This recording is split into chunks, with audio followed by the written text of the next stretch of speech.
last year, I would say like reds and pinks and purples have just been outperforming kind of more blues and blacks, which is really interesting. I don't know what it is, but maybe it's kind of like pink is the new red, where it just kind of gets you to stop in your tracks and it's a decent contrast, but not so blunt to where it's just in your face. One key thing that's already working in this period, shipping cutoffs, especially because with Valentine's Day, gifting is such like a prominent angle. Saying like, I have express shipping as an offer in my headline is gonna push people over the edge. You start with the express shipping offer and then you match it with order by X date to receive it on time. We're pretty early in testing for Valentine's Day, probably only a week and a half, but it's been working so far, so.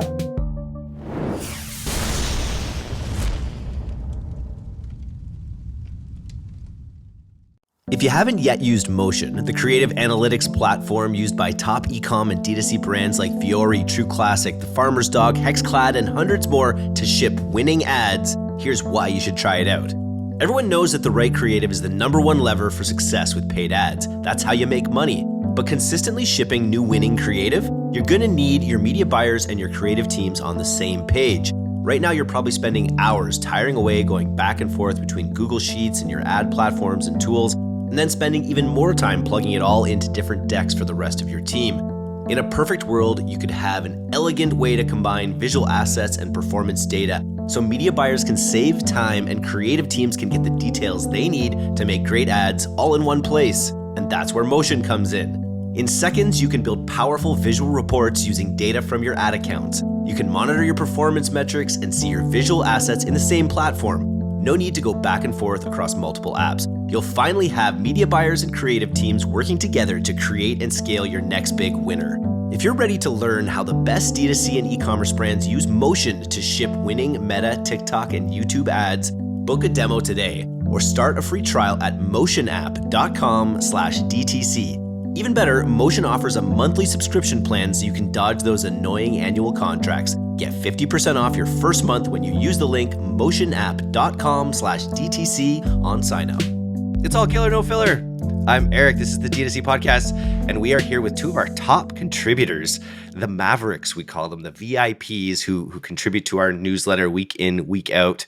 They're on the front lines of Meta, specifically the creative process at Pilothouse.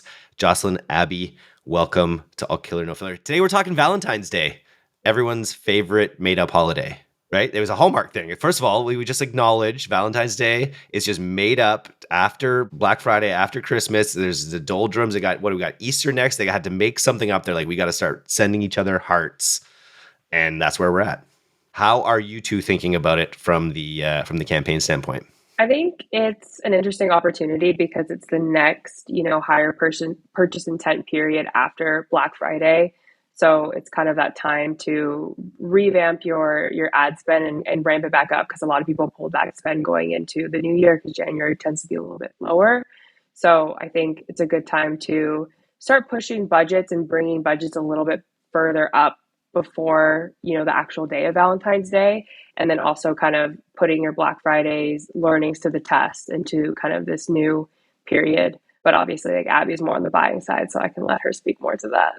Yeah, for sure. What I actually did for one of my clients is I brought back a prospecting campaign I was running through Q4. So it had like our top audiences, so different interest stackers, top Shopify lists that we built lookalikes off of. And then we actually took like Black Friday purchasers and made a lookalike off of that Klaviyo segment as well. So it's this like insane stacker that cranked for us in Q4, had this insane drop off at the beginning of January, which we expected with intent dropping. And now that we're getting the sweet Valentine's creative, which is pretty much Black Friday creative turned pink, we're relaunching it into that same campaign and seeing it start to pick up. So, yeah, it's exciting. I feel like it's what Jocelyn said, like putting your Q4 learnings to the test. You do so much testing and it's like, can we actually take this into the new year with the same buying structures, iterating on those ad styles, but of course saying like treat yourself or like for your loved one, and then of course making it pink because why not? Even before Valentine's Day, though, I was running pink stuff during Black Friday, and I found the pink stuff overtook my black stuff. So all last year, I would say like reds and pinks and purples, I think I said this before in this podcast, have just been outperforming kind of more blues and blacks, which is really interesting. I don't know what it is, but maybe it's kind of like pink is the new red, where it just kind of gets you to stop in your tracks, and it's a decent contrast, but not so blunt to where it's just in your face. I don't know, something I've been finding with my clients too, which is really interesting. No, like naked flying babies though. No, like no little cute. We're just keeping it colors, the No. occasional heart. We're not going all the way into Cupid. No, but emojis, you could sprinkle some like heartsy, heart eye emojis in there. Emoji bombs, like they're going off on Meta specifically. So definitely encourage, just taking your top creatives and tossing some emojis in there. And when you're trying to revitalize these like promo campaigns, are you offering kind of the same promo or as high of a quality of a promo as you did during Black Friday, Cyber Monday, or is it sort of stepped down? Usually they're a step down. Like usually Black Friday is the best promo that you're going to get that year. Oftentimes, sometimes like people have over like a little bit too much inventory of a certain thing. So they try to push that a little bit more. So if you heavily discount that type of product and then, just tacking on Valentine's Day sale, don't make it too complicated. If it's this really long sale that you need to explain, like buy one for yourself and buy one for your loved ones, people are going to bounce off. So it's really as simple as just like offering a sale, Valentine's Day sale, or treat yourself or secret sale. Kind of helps with move the needle, and it doesn't have to be extravagant, but something, just kind of get your feet wet during this period. Yeah, I think when like intent's starting to pick up, at least on my accounts now, where I don't want to go in with my juiciest offer of the year. I want to start using this as like both a mix of like testing Q4 stuff to see if it's still working, but also trying out new things during this period. So this might be where it's a fun time to try like gift with purchase or like stacking offers or like a minimum AOV that they need to hit to convert. So that's what I'm playing with on my accounts right now, just to see if there's anything new that I can unlock and like how I present my offering. But I will say one key thing that's already working in this period that I did take directly from the holidays in Q4 was shipping cutoffs, especially because with Valentine's Day, gifting is such like a prominent angle in that, whether it's like for yourself for that day or for others for that day, saying like, I have express shipping as an offer in my headline is going to push people over the edge, which is what we're finding. And then also you start with the express shipping offer and then you match it with order by X date to receive it on time. So that's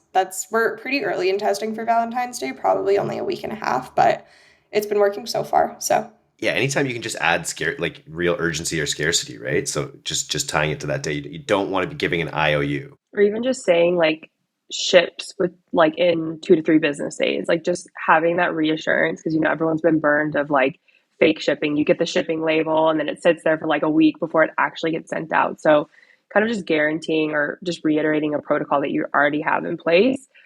People like that transparency, and that helps with the conversion as well. You mentioned this a few times. Treat yourself. I like. Is that all from Parks and Rec? Is that like it's treat yourself, but is from Parks and Rec? But treat yourself. This idea is kind of interesting because people assume with Valentine's Day it's gift giving, loved ones, and all that. But that's not exactly what our data is showing, right? We've got a lot of clients that are showing people are treating themselves for Valentine's Day. I love that you said that because I was on a client call this morning and we were talking about treating yourself as an angle working for them. They actually polled their customers on their Instagram and they found that everyone was buying for themselves this Valentine's Day and not for others.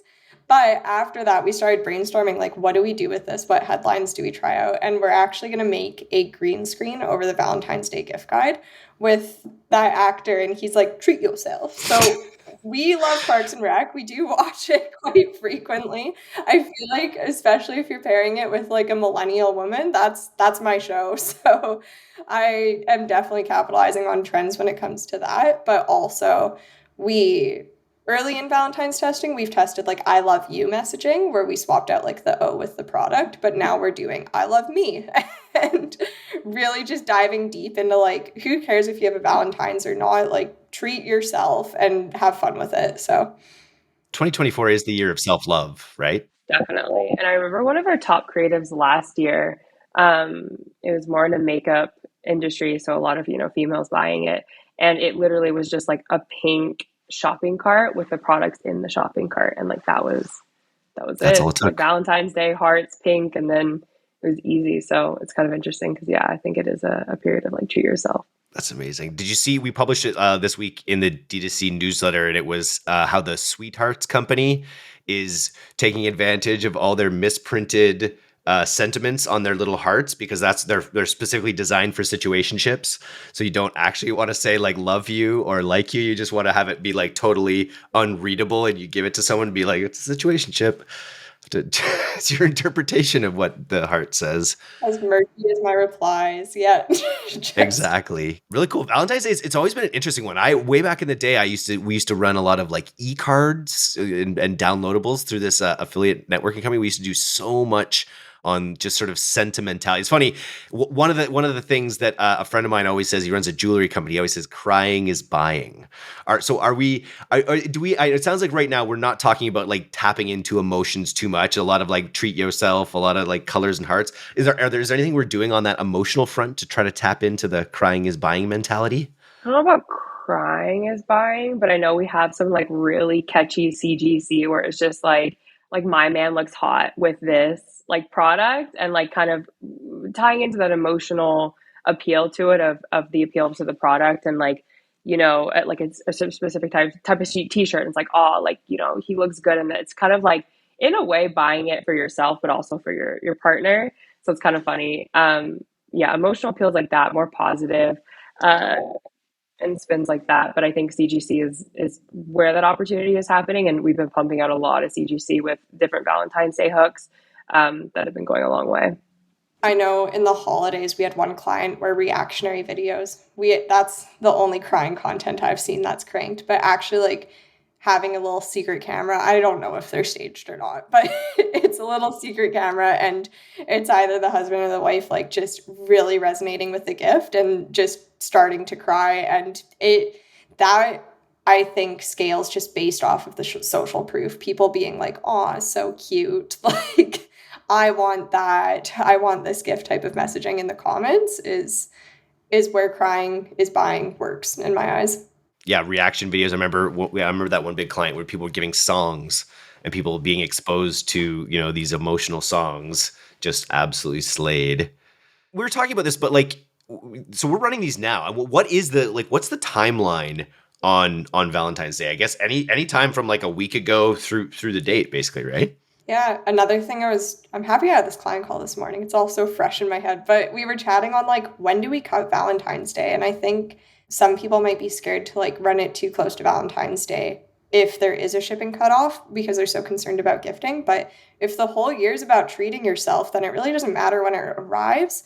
I ran holiday ads into mid-January, as long as I had that understanding with my client that, hey, if it's working, if we're seeing it like show up on GA, like on platform, and it has a better ROAS than other ads, why wouldn't we continue to run holiday messaging? Maybe it's like Ukrainian Christmas shoppers or something, but it worked for us. So I feel like my understanding going into Valentine's Day this year is to run it until it dies. I never give myself a strict deadline, but I always just look at the data first. Yeah, and then another to that point is maybe your evergreen does better during this time, like classic with Black Friday as well, because it's just had so much spend and learnings and social proof building up on it. You just dupe the ad out and change the headline to your Valentine's Day offer. Like that also happens often too. So as long as you're comfortable running this offer like all through February, it works. What works. But if you really want to be like DTC scrappy, like turn a Halloween ad back on during February and like see the magic that happens, because it's just like it's the complete opposite, right? You have all these like lovey and pink and all this stuff, and then maybe you get the people who are just not feeling it or just think it's really funny. We've seen that work too. If the client is down for it, like it's really funny. But that's that like getting a deal, getting one over sensation as well. Like, oh, these guys left this on. It's a mistake. Like I'm getting a deal I'm not supposed to get or something. There's that aspect as well.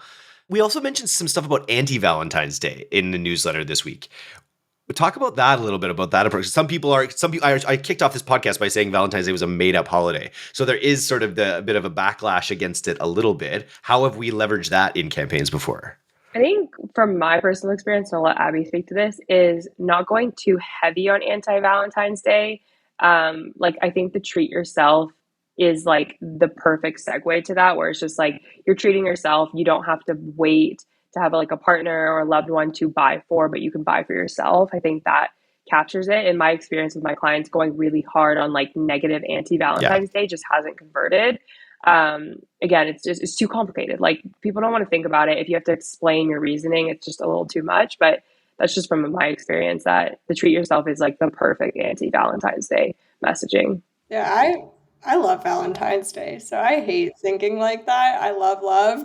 So, but if I was to present that, then I would take more of a Galentine's Day approach just to make it a bit more inclusive, where it's like, okay, let's still make this a moment where you can celebrate your loved ones, and maybe there's like a Boyentine's Day as well as a Galentine's Day. I don't know, but like Galentine's Day is all about like your friendships and not being too stressed out about like whether or not you have a Valentine's, but still that way you can apply gifting messaging to your product, but saying like for your squad. So it's like it's taking the pressure away from like, oh, this isn't for me, and it's something that everyone can enjoy. We need a Boyentine. There's no reason that you could, like, if Yeah, you guys have right. Galentine's Day, I need a Boyentine's Day. The best part about Valentine's Day is when you're in school and you make those paper holders, and then The you're shoe looking for like boxes. Yeah. slight variations. Like, did that person just write my name, or did they write like a special thing on my Valentine's, or did they literally just have their mom write it out? Just like scrutinizing each Valentine's Day to see which person likes me more. I just cared about the candy. I didn't care about any of the stuff that was written inside. Oh, I The mini care. candies, like it's so cute. I'm a I big was sweet tart guy, but those sweet hearts are just like, they just taste like chalk, but sweet tarts or like bottle caps that are like Mm. nice and sour, like I'm down with those. I remember the nerds. It was like the little cute boxes of nerds that you get. I'm a big nerds guy, all about Hmm. Wonka candies. I just even to back it up, I just wanted to just take a temperature check on, we're talking about Valentine's Day is this great way to bump sales back up. But one of the things we talked about, through Q4 was sort of avoiding the Q1 hangover a little bit. Economic news is, there was some talks of rate cuts that aren't really materializing. The inflation is still going up. There's layoffs happening. What are we? We're talking about the bump, but what have we seen in the doldrums? Have you guys really noticed a January hangover so far in your campaigns? You know what's funny? No, we've continued. I think we prepared our clients enough to where we told them, hey, like we're going to pull back spend. We're going to see a little bit of a dip after Black Friday, but we can still continue that momentum by keeping like an efficient spend. If anything, we've seen, a lot of clients still be profitable year over year, even in this year. And it's more of a time to lean into your USP points.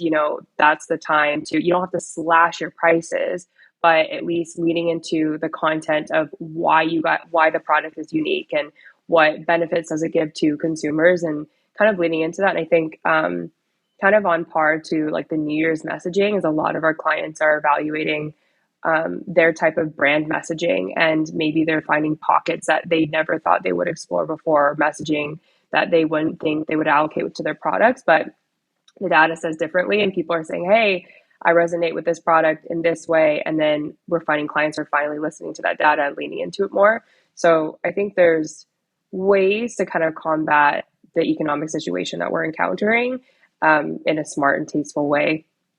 I've seen mixed things where like some clients we anticipated it, we scaled back, and some clients we've had a great January so far. There was no blues, and we've loved to see that. But the clients where we haven't had the blues is where we've been getting really creative in our messaging. So for example, I'm on a cookware client, and we know that people are scared about a recession and talking about inflation and all these big scary words.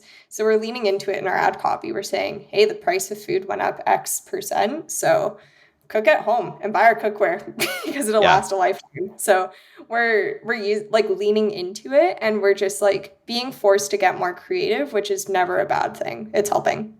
When you have to buy something, it's good to know that it's like an heirloom or that it's going to last forever, right? Like we're at this where people are kind of, consumerism is, losing its sheen a little bit. So when you're buying things, if you've got something that is a forever product, really lean into that, I bet, right? Yeah. And that's been huge, especially with like price justifications. I think I spoke last week with a couple of the Meta guys, Taylor and Nate, and they were talking about January being a really good time to like create new pathways. And it's like in Q4, it's like you're riding the horse that brought you there. You're going along the grooves that you've kind of created all year. But January is really for, branching out, getting creative with your messaging, finding new pathways that'll take you, to the promised land through the quarters this year. So it sounds like we're doing that a little bit. Yeah, definitely. I think pairing that new messaging with different audiences is where that new pathway is created. Where Valentine's Day is a bit back to like, okay, go back to the horse that brought you a little bit with a heart on it. Well, not necessarily, because you can like take the learnings from the same path you carved in Q4, but then retargeting new audiences who have actually never like seen your product or experienced your product on sale. So if anything, it's a better bump up. Nice. So closing words, keep it simple, add some pink to it, try a promo, not quite as good as your Black Friday promo. Keep in mind, people are buying for themselves. Anything else in closing words? I like ending with test new stuff. Like do what you did last year. Everything we talked about was like going into Q4 and scaling up what worked. It's like a fun time to try a new promo, try like site changes, things like that. Get creative with your offer and add pink. So. Nice.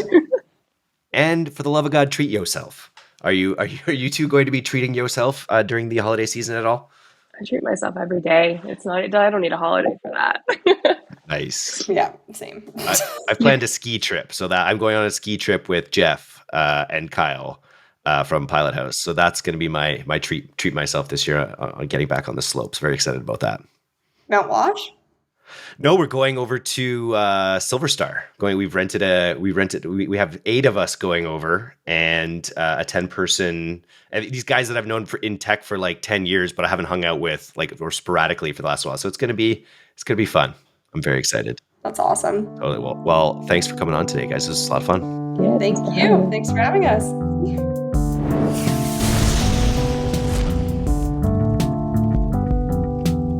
Thanks for listening to today's episode. If you're not getting the D2C newsletter, you can subscribe for free at directtoconsumer.co. And if you want to learn more about Pilothouse's all-killer, no-filler services, take off to pilothouse.co. I'm Eric Dyck, and this has been the D2C Podcast. We'll see you next time.